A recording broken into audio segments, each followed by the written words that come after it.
Hello everybody, I am Deepika from LearnoHub, a free learning platform where you can study science, maths, SST absolutely for free only at learnohub.com.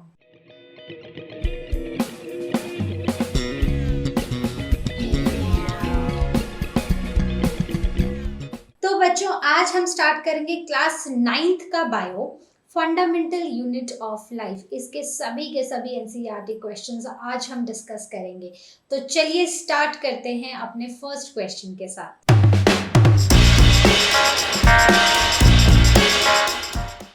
तो चलिए बच्चों बात करते हैं अपने question number 1 की। Question number 1 है make a comparison and write down ways in which plant cells are different from animal cells. तो बेसिकली हमें प्लांट्स और एनिमल सेल्स में डिफरेंस बताना है। ठीक है, हमें प्लांट्स और एनिमल सेल्स में डिफरेंस बताना है। तो सबसे पहला डिफरेंस है, अगर हम इसके साइज को देखें, ठीक है, हमारा सबसे पहला डिफरेंस है इससे साइज से रिलेटेड।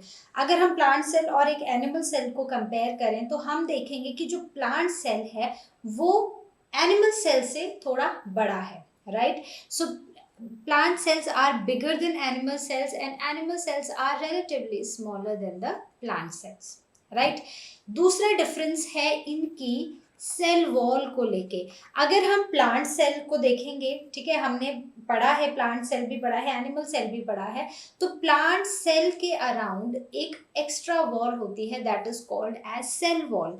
वही सेल वॉल एनिमल सेल्स में एब्सेंट होती है। तो ऐसा क्यों है कि प्लांट सेल्स में है एनिमल में नहीं है? प्लांट सेल्स में इसलिए है क्योंकि हमें पता है कि प्लांट्स मूव नहीं कर सकते, वो एक ही जगह पे खड़े रहेंगे चाहे कितनी बारिश हो, धूप हो, तूफान चल रहा हो, राइट। तो उनके सेल्स को कुछ एक्स्ट्रा प्रोटेक्शन चाहिए, उसके लिए सेल वॉल प्रेजेंट होती है सिर्फ प्लांट सेल्स में। वहीं पर अगर हम बात करें प्लांट सेल्स के वैक्यूल की, ठीक है, next difference is related to the vacuole. तो अगर हम एक प्लांट सेल जब हमने देखा है तो हमने उसमें एक बड़ा सा बीच में एक स्ट्रक्चर देखा है, ठीक है। अगर ये हमारा प्लांट सेल था तो ऑलमोस्ट इतना बड़ा, और बाकी सारे जो सेल से रिलेटेड जो भी कंपोनेंट्स थे वो इसके बाहर रहते थे, राइट। तो ये जो बड़ा सा कंपोनेंट है इसको हमने बोला था वैक्यूल। अब ये वैक्यूल इतना बड़ा है क्यों इन प्लांट सेल्स में? क्यों? क्योंकि ये इन प्लांट सेल्स के लिए एक फूड रिजर्व है, फूड स्टोरेज का एक कंपोनेंट है, राइट। अब क्योंकि वही बात है कि प्लांट्स मोबाइल तो होते नहीं हैं, अब वो एक ही जगह खड़े रहते हैं, तो वो अपने सेल्स में अपना खाना भर के रखते हैं ताकि किसी भी कंडीशन में उनको पानी, खाना जो भी चाहिए वो सेल अपने वैक्यूल से ले सके। ओके, तो वैक्यूल्स आर लार्जर, मतलब they cover almost 90% of the cell. और वहीं पर अगर हम एनिमल सेल की बात करें तो ये बहुत ही छोटा होता है और कई बार तो ये एब्सेंट भी होता है एनिमल सेल्स में। वहीं पर अगर हम बात करें क्लोरोप्लास्ट की, क्लोरोप्लास्ट क्या है? क्लोरोप्लास्ट में क्या होता है? क्लोरोफिल होती है, राइट, प्लास्टिड होते हैं ये। तो क्लोरोप्लास्ट प्रेजेंट होती है प्लांट सेल्स में, लेकिन एनिमल सेल्स में ये एब्सेंट होती है, राइट। अब अगर हम बात करें न्यूक्लियस की, तो अगर हम एक एनिमल सेल देखें, ठीक है, और एक प्लांट सेल देखें, तो प्लांट सेल में हम देखेंगे कि न्यूक्लियस ना ऐसा नहीं है कि वो सेंटर में है, वो कहीं भी ऐसे साइड में भी हो सकता है। लेकिन अगर हम एनिमल सेल की बात करें तो न्यूक्लियस जो है वो सेंटर में होता है, राइट। और ये जो प्लास्टिड्स वाला है ये बेसिकली हमने ये जो क्लोरोप्लास्ट वाला पढ़ा, ये क्लोरोप्लास्टिक प्लास्टिड ही होता है। तो plastids are present in plant cells but they are absent in animal cells. Plant cells में क्यों होते हैं? क्यों? क्लोरोप्लास्ट है, उसमें क्लोरोफिल है, क्लोरोफिल उनको फोटोसिंथेसिस में हेल्प करेगा, क्योंकि प्लांट्स ऑटोट्रॉफिक होते हैं। वहीं पर एनिमल्स ऑटोट्रॉफिक तो होते नहीं, तो वो क्या करेंगे क्लोरोफिल का, है ना। चलिए देखते हैं अपना नेक्स्ट क्वेश्चन। तो चलिए बात करते हैं क्वेश्चन नंबर 2 की। क्वेश्चन नंबर 2 है how is prokaryotic cell different from a eukaryotic cell. तो अगर हम एक प्रोकैरियोटिक सेल की बात कर रहे हैं तो एक प्रोकैरियोटिक सेल का जो साइज है वो एक यूकैरियोटिक सेल से छोटा होता है, ठीक है। So prokaryotic cells are small in size as compare to eukaryotic cells. So eukaryotic cells are relatively larger in size, right. ये तो हो गया इन दोनों के साइज में डिफरेंस। वहीं पर अगर हम प्रोकैरियोटिक सेल की बात करें तो इनकी जो न्यूक्लियर मेम्ब्रेन होती है वो एब्सेंट होती है, तो मतलब जो इसका न्यूक्लियर रीजन होता है ना वो वेल डिफाइंड नहीं होता है। अगर ये हमारा एक सेल है तो इसका जो न्यूक्लियर रीजन है वो कोई वेल डिफाइंड नहीं है, क्रोमोसोम वहीं कहीं साइटोप्लाज्म में होगा, right.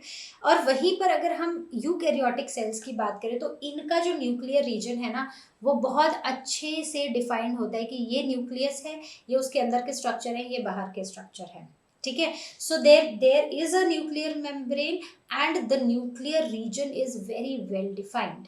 Okay, then coming on to third one, organelles are not membrane bound. तो जितने भी ऑर्गेनेल्स होते हैं वो मेम्ब्रेन बाउंड नहीं होते हैं, ठीक है।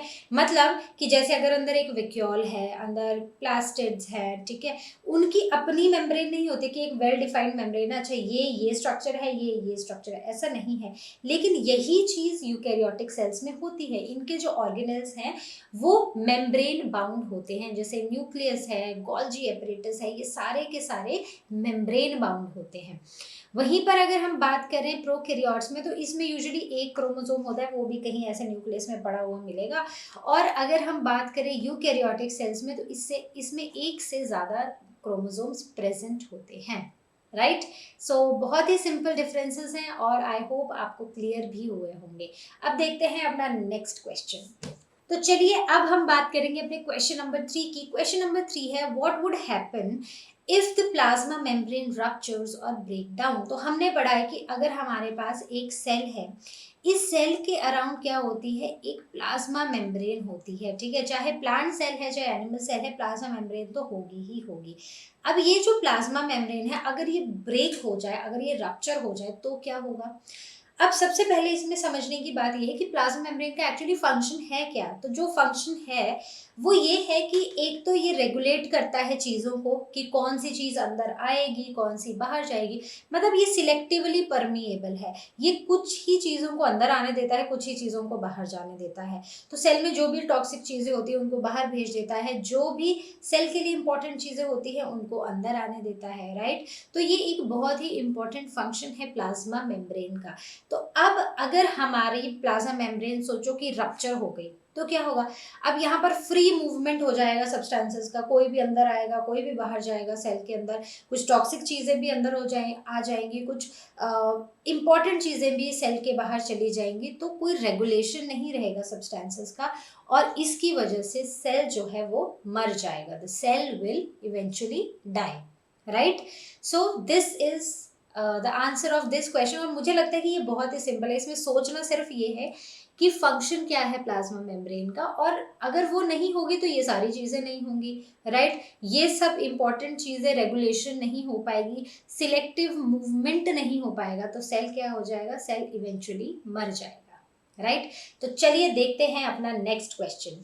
तो चलिए बात करते हैं क्वेश्चन नंबर 4 की। क्वेश्चन नंबर 4 है what would happen to the life of a cell if there is no Golgi apparatus. तो अगर ये गोल्जी, ये जो क्यूट सा स्ट्रक्चर है ना, अगर ये हमारे सेल के अंदर नहीं होगा तो हमारे सेल का क्या होगा। देखो गोल्जी एपरेटस जो है ना वो ऐसे क्यूट लुकिंग जो एक स्ट्रक्चर है ना, ये बहुत ही इम्पॉर्टेंट है हमारे सेल के लिए, क्योंकि इसका जो मेन काम है ना वो है मैन्युफैक्चर करना, स्टोर करना और ट्रांसपोर्ट करना मटेरियल्स को, ठीक है। तो ये अगर आप इस स्ट्रक्चर को देखो तो ये बहुत सारे स्टैक्स हैं मेम्ब्रेन बाउंड वेसिकल्स के, ठीक है, ये ऐसे स्टैक में प्रेजेंट है। अब इनका काम है कि ये कुछ चीज़ों को बनाता भी है, कुछ चीज़ों को स्टोर करता है, उनको पैक करता है और पैक करके उनको उनकी लोकेशन पे भेज देता है। जैसे एक शिपिंग सेंटर होता है, हमने ऑर्डर किया, हमें वो चीज़ चाहिए, तो उन्होंने वो चीज़ स्टोर करके रखी थी, अब वो उसको पैक करेंगे, पैक करने के बाद वो सेफली हमें वो सारी चीज़ें कुरियर कर देंगे। वही काम होता है गोल्जी एपरेटस का। तो गोल्जी एपरेटस सोचो अगर नहीं है, मान लो प्रोटीन्स हैं, प्रोटीन्स बने हैं, ठीक है, अब इन्होंने उनको स्टोर किया है, इनको पैक किया है, अब प्रोटीन को, हर एक प्रोटीन को अपनी अपनी जगह पे जाना है। अगर गोल्जी एपरेटस नहीं होगा तो ये प्रोटीन्स तो कहीं भी फ्लोट करते रहेंगे पूरी बॉडी में, ठीक है, जहाँ पर एक्चुअली उन्हें जाना है वहाँ तो वो पहुँच ही नहीं पाएंगे, क्योंकि वो डायरेक्शन लेस होंगे, उनको बताएगा कौन कि जाना कहाँ है, राइट। तो वो कहीं भी फ्लोट करते रहेंगे और वो हमारी बॉडी के लिए एकदम यूजलेस होंगे, है ना, हम यूज़ ही नहीं कर पाएंगे तो यूजलेस ही हुआ। तो अब हमारी बॉडी से कितना सफ़र करेगी, हमारी बॉडी की ग्रोथ डेवलपमेंट कुछ भी नहीं हो पा रहा, क्योंकि हमारी बॉडी को important necessary proteins, essential proteins ही नहीं मिल रहे हैं।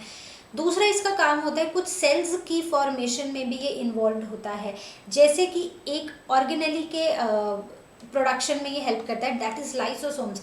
अब लाइसोसोम्स का क्या काम है, एक सेल है उसमें लाइसोसोम्स है, ठीक है, उनमें लिटिक एंजाइम्स होते हैं, मतलब वो डैमेजिंग एक ब्रेक डाउन करने वाले एंजाइम्स होते हैं। अब एक सेल है उसमें भी उसका अपना कितना वेस्ट प्रोड्यूस हो रहा है, वो सारा का सारा वेस्ट प्रोड्यूस कौन ले लेता है, लाइसोसोम्स ले लेते हैं, और वो उस टॉक्सिक मटेरियल को सेल से रिमूव करता रहता है। अब मानो हमारी बॉडी का एक्सक्रीटरी सिस्टम ना काम करे तो हमारी बॉडी में तो वेस्ट ही बनता रहेगा और वो अकमलेट होता रहेगा और फाइनली हम मर जाएंगे, ऐसा ही होगा ना। तो वैसा ही अगर गोल्जी बॉडी नहीं होगा तो लाइसोसोम्स नहीं बनेंगे, लाइसोसोम्स नहीं बनेंगे तो हमारी जो सेल है वो बहुत ही टॉक्सिक हो जाएगा और अल्टीमेटली वो सेल मर जाएगा, ठीक है। उसके बाद एक और चीज़ है, दैट इज़ एक्रोजोम। एक्रोजोम हमने कहाँ पढ़ा है, हम इसको पढ़ते हैं स्पर्मेटोजेनेसिस में, ठीक है।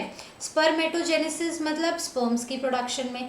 अब स्पर्म्स की प्रोडक्शन में अगर हम स्पर्म का स्ट्रक्चर देखें तो वो ना कुछ ऐसा होता है, उसमें एक हेड होता है और यहाँ पर एक एक्रोजोम होता है, ठीक है। ये जो एक्रोजोम की मैन्युफैक्चर होता है, ठीक है, इसकी जो प्रोडक्शन होती है, ये जो प्रोसेस होता है जब ये बनता है, इसमें भी कौन हेल्प करता है, गोल्जी एपरेटस ही हेल्प करता है। अब सोचो अगर वही बात है, अब गोल्जी एपरेटस नहीं हुआ तो स्पर्म प्रोडक्शन ही नहीं होगी, स्पर्म प्रोडक्शन नहीं होगी तो फर्टिलाइजेशन कहाँ से होगी, फर्टिलाइजेशन नहीं होगी तो ह्यूमंस की रिप्रोडक्शन कहाँ से होगी, right. So this is how this particular organelle is so important to us, right. तो आपको समझ आ गया होगा अब तक। तो चलिए देखते हैं अपना नेक्स्ट क्वेश्चन। तो चलिए बात करते हैं क्वेश्चन नंबर 5 की, which organelle is known as the power house of the cell and why. तो अगर हम ये बोल रहे हैं पावर हाउस, ठीक है, कहाँ गया मेरा, ओके तो अगर हम ये बोल रहे हैं पावर हाउस, पावर हाउस मतलब एक ऐसी चीज जो एनर्जी प्रोवाइड कर रही है, पावर प्रोवाइड कर रही है, ठीक है, हमें चलने फिरने की, हमें अपना डेली एक्टिविटीज करने की आज़ादी दे रही है, ठीक है, तो वो हुआ पावर हाउस, ठीक है। तो अब ये जो पावर हाउस होता है सेल्स का, ये क्यों इम्पोर्टेंट होता है, ताकि हमें एनर्जी मिले, है ना। अब अगर हम सेल की बात करें तो कौन सा ऐसा ऑर्गेनेल होता है जो पावर हाउस होता है सेल का, वो होता है mitochondria, and this is the structure of mitochondria, है ना। आपको याद है हमने पढ़ा था एक क्वेश्चन में एमसीक्यू में कि ग्लूकोज है, ग्लूकोज पायरुवेट में कन्वर्ट हो रहा है साइटोप्लाज्म में, उसके बाद वो पायरुवेट जो है वो चला जा रहा है माइटोकॉन्ड्रिया में और वो क्रैब साइकिल में जाके बहुत सारे प्रोडक्ट्स प्लस एनर्जी रिलीज कर रहा है in the form of ATP, ठीक है। तो वो कहाँ हो रहा था, माइटोकॉन्ड्रिया में, राइट। तो माइटोकॉन्ड्रिया जो है वो होता है power house of the cell, क्योंकि यहाँ पर एनर्जी रिलीज होती है, जितने भी सेल को काम करने हैं, हमें अपनी लाइफ में जो भी काम करने हैं, वो सारी एनर्जी कहाँ पर बनती है, माइटोकॉन्ड्रिया में बनती है। किस फॉर्म में बनती है, एटीपी की फॉर्म में, एडिनोसिन ट्राइफॉस्फेट, ठीक है। तो एनर्जी किस फॉर्म में बन रही है, ATP, adenosine triphosphate. Adenosine triphosphate जो है वो एक एनर्जी करेंसी है सेल की, ठीक है, मतलब ये एनर्जी का एक लेवल है, ठीक है, एनर्जी मीटर है हमारे सेल का। तो इसीलिए जो हमारा माइटोकॉन्ड्रिया है वो हमारे सेल के लिए बहुत इंपॉर्टेंट है, क्योंकि वो उसको अलग अलग काम करने के लिए एनर्जी प्रोवाइड करता है, ठीक है। So this is why mitochondria is called as the power house of the cell, right. चलो देखते हैं अपना क्वेश्चन नंबर 6। तो देखते हैं क्वेश्चन नंबर 6। क्वेश्चन नंबर 6 है, where do the lipids and proteins constituting the cell membrane get synthesised. तो जो भी लिपिड्स हैं, प्रोटीन्स हैं, जो हमारी सेल मेम्ब्रेन में होते हैं, वो एक्चुअली बनते कहाँ हैं, तो वो बनते हैं एंडोप्लाज्मिक रेटिकुलम में, ठीक है, एंडोप्लाज्मिक रेटिकुलम, सिंपल ER हम इसको शॉर्ट में बोलते हैं। अब एंडोप्लाज्मिक रेटिकुलम जो होते हैं ये दो तरह के होते हैं, एक होते हैं स्मूथ एंडोप्लाज्मिक रेटिकुलम और एक होते हैं रफ एंडोप्लाज्मिक रेटिकुलम। स्मूथ जो होते हैं उनका सरफेस स्मूथ होता है, ठीक है, वहीं पर रफ जो होते हैं तो उनके ऊपर क्या होता है, छोटे छोटे छोटे छोटे ऐसे राइबोसोम्स बने होते हैं। राइबोसोम्स क्या होते हैं, वो स्ट्रक्चर्स जहाँ पर प्रोटीन्स बनते हैं, राइट। तो ऑब्वियसली जब हमें पूछा है कि प्रोटीन्स कहाँ बनेंगे, तो प्रोटीन्स वहीं बनेंगे जहाँ पर राइबोसोम्स होंगे। तो प्रोटीन्स बनेंगे रफ एंडोप्लाज्मिक रेटिकुलम में और लिपिड्स बनेंगे स्मूथ एंडोप्लाज्मिक रेटिकुलम में। तो अगर हम देखें तो अगर ये हमारा न्यूक्लियस है, अब ये जो ऐसे ऐसे ऐसे ऐसे स्ट्रक्चर्स हैं ना, दीज आर एंडोप्लाज्मिक रेटिकुलम। जहां पर ऐसे डॉट डॉट्स होंगे एंडोप्लाज्मिक रेटिकुलम के ऊपर, means that is a rough endoplasmic reticulum.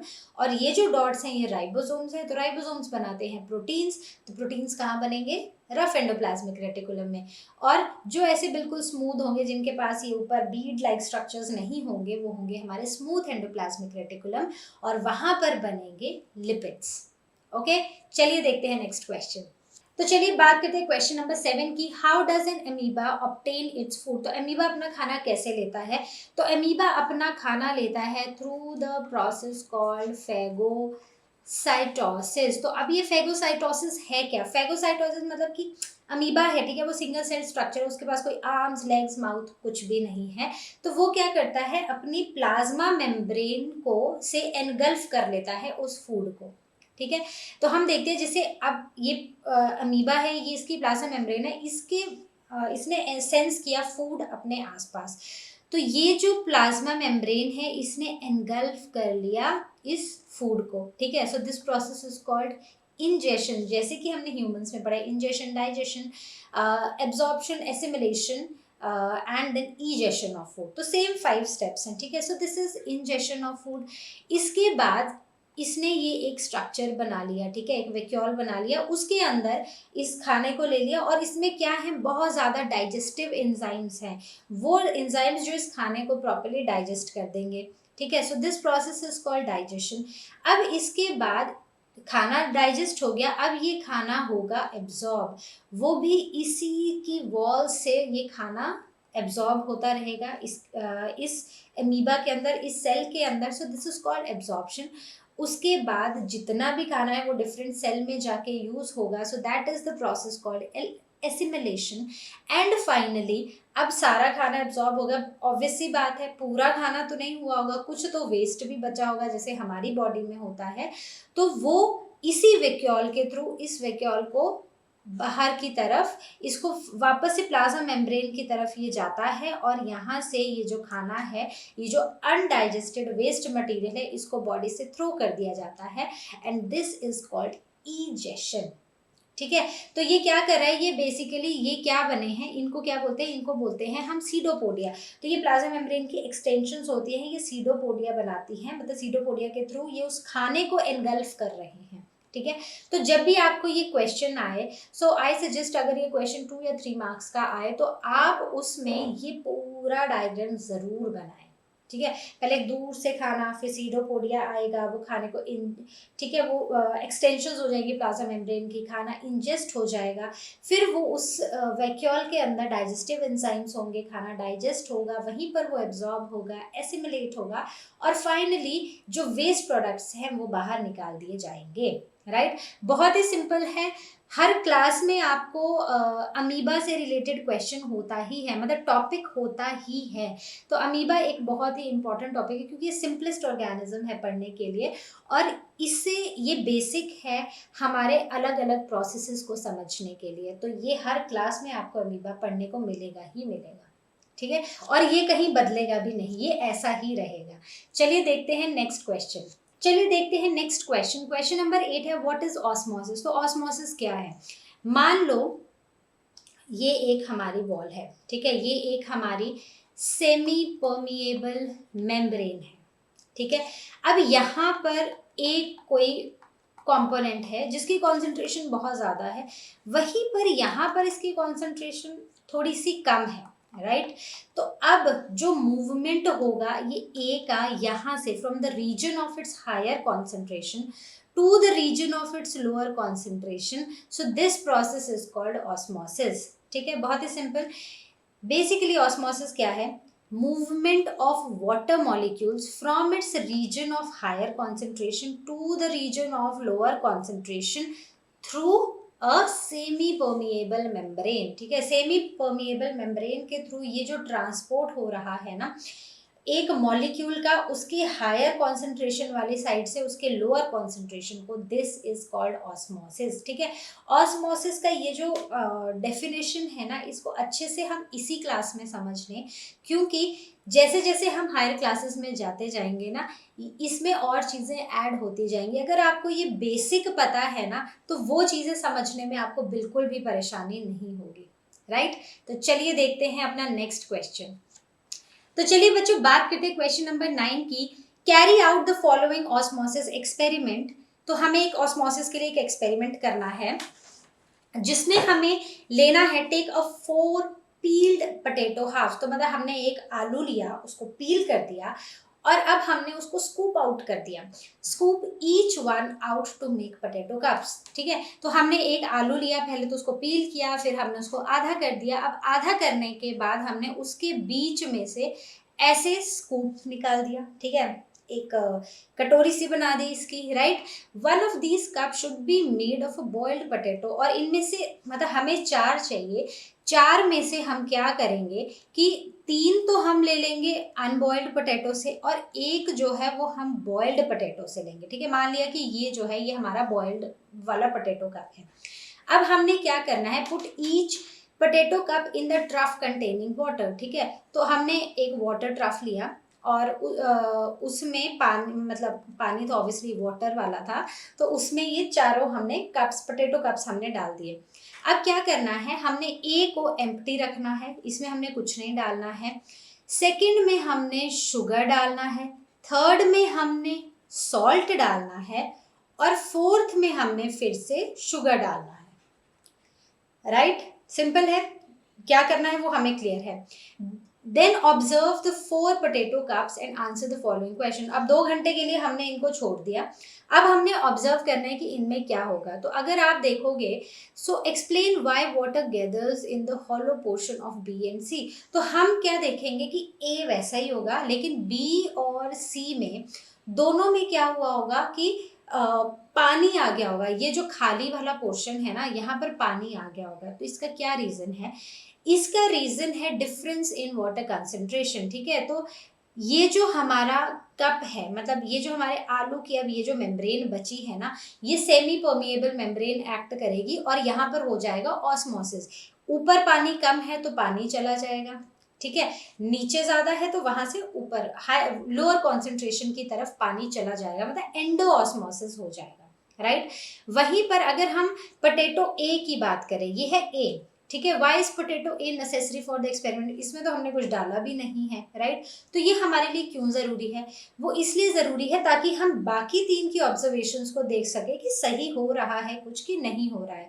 क्योंकि अब इसमें तो कोई ऑस्मोसिस नहीं होगा, क्यों नहीं होगा, क्योंकि इसमें जो हॉलो पार्ट है ना, उसमें हमने कोई सॉल्यूट डाला ही नहीं है। जैसे एक में शुगर, इन तीनों में किसी में शुगर है, किसी में सॉल्ट है, तो हमने ए में हमने कुछ डाला ही नहीं है। तो ये हमारा कंट्रोल रहेगा एक्सपेरिमेंट का, ये हमें बाकी 3 की ऑब्जर्वेशंस रीड करने में, समझने में, अंडरस्टैंड करने में इंपॉर्टेंट है, राइट।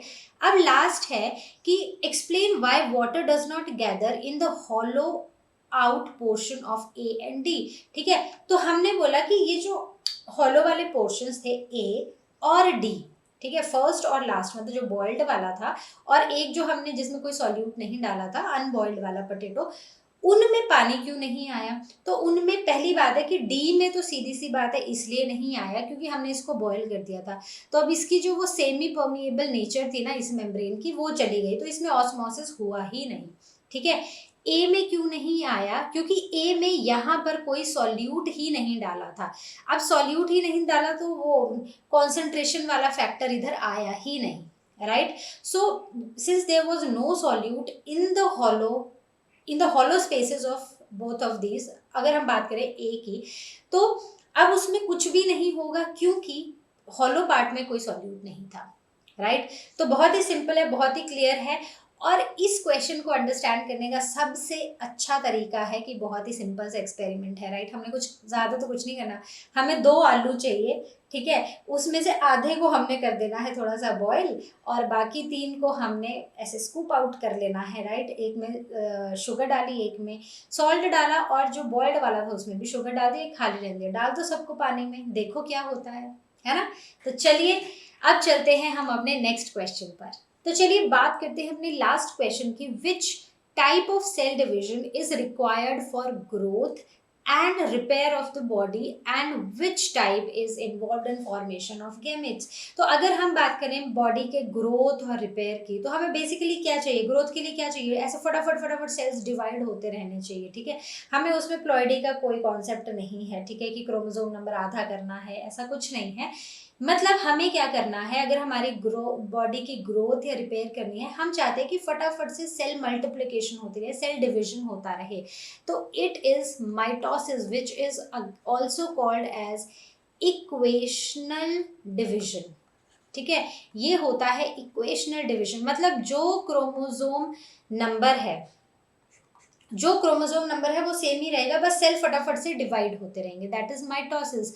तो इससे ग्रोथ एंड रिपेयर होती है बॉडी की। वहीं पर अगर हमारी बॉडी में गैमीट फॉर्मेशन होना है, तो उसमें क्या होता है कि एक मदर सेल होता है, एक फादर सेल होता है, राइट। तो अब जो जाइगोट बनता है वो आता है, जैसे ये एन होता है, ये एन होता है, ये 2n हो जाता है, इसकी प्लॉइडी डबल हो जाती है, ठीक है, गैमेट से। तो इस केस में हमें चाहिए कि जो हमारे गैमेट्स बने ना, उनका क्रोमोसोम नंबर हाफ हो जाए, है ना। हमारे जो 6 क्रोमोसोम्स होते हैं, ठीक है, जो हमारे गैमेट्स होते हैं, सॉरी, उनका जो क्रोमोसोम नंबर होता है वो हाफ होता है। So it happens with the help of a division called meiosis and this is reductional division, मतलब कि इसमें जो क्रोमोसोम नंबर है वो हाफ हो जाता है, राइट। बहुत ही सिंपल है। तो बच्चों आज हमने फंडामेंटल यूनिट ऑफ लाइफ सारे क्वेश्चंस डिस्कस कर लिए हैं एंड आई होप ये सभी आपको बहुत अच्छे से क्लियर भी हुए होंगे।